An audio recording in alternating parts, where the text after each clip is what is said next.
Hello everyone. Now, if you want to declare war in Crusader Kings 2, the first thing that you have to do is to have a claim.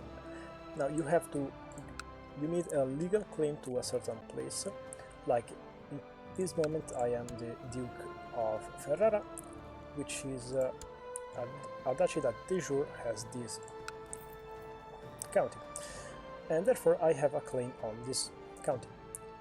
I cannot go to war against him directly because he is not independent. I have to go to war against her.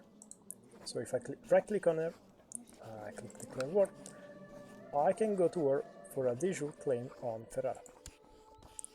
Now, I could go to war, I have many allies, but I am breaking a truce and there are lots of other things, so I'm not going to do it. But this is how you do it. This is how you, if you want to attack and declare war against someone, you get a claim.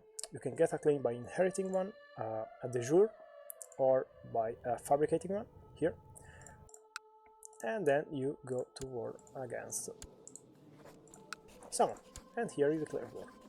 And that is it. That is how you fight. In order to win a war, you have to really win many battles, control lots of territory, and slowly you will win.